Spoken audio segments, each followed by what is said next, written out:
3, 2, 1, go! That was one of her goals this time. She's got here off the plane and she says, Mom, I want to learn to swim. I said, okay, we'll do it. Dow Nguyen has set many new goals for herself after Carolyn and Frank Walchak first met her on a medical mission to Vietnam in 2004. I want to open my own business.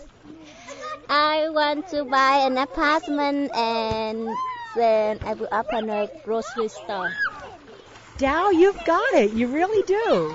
You've figured it out. The Walchaks brought Dow to Spokane in 2006 for plastic surgery for burns to her face and arm.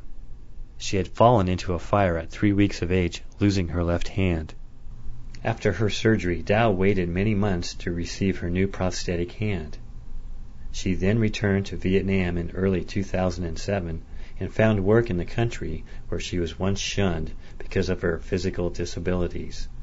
2 years later, she's back in Spokane, visiting the Walchaks. She really had two choices. She could go back to her village and kind of just live her mundane, going nowhere life, or she could go to Saigon, become better. Once she came back here, I had to get to know her again because she's so mature and so worldly and so awesome. She's just really taken all of the tools that us as a family have given her and used them perfectly. It's been wonderful to see. I'm just excited about her progress. The fact that everything that we did for her was like seeds falling on fertile soil. After being helped herself, she learned that the best way to say thank you is to pay it back and pay it forward. It's say, I love you, Mom, Dad, and you are my angels. Thank you for changing my life. I have so much fun being a member of your families.